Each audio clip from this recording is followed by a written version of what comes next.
একটি ছেলে যার বয়স 22 বছর, তার নামে 25টা কেস চলছে। এটা কি আপনারা কল্পনা করতে পারবেন? আমি নিজে সেই ছেলেটাকে দেখেছি। ঘটনাটা 2013 সালের। একসাথে অনেক সময় আমাদের কাটাবার কথা ছিল একটা জায়গায়।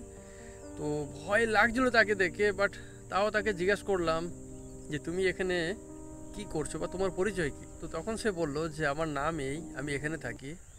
তো এরকম আমার অনেকগুলো কেস চলছে। আমি জিজ্ঞেস করলাম কটা কেস? বললো আমার 25টা কেস চলছে। আমি জিজ্ঞেস করলাম তোমার বয়স কত? বলছে 22 বছর। আমি বললাম এতগুলো কেস এই বয়সের মধ্যে কিভাবে তুমি করে ফেললে?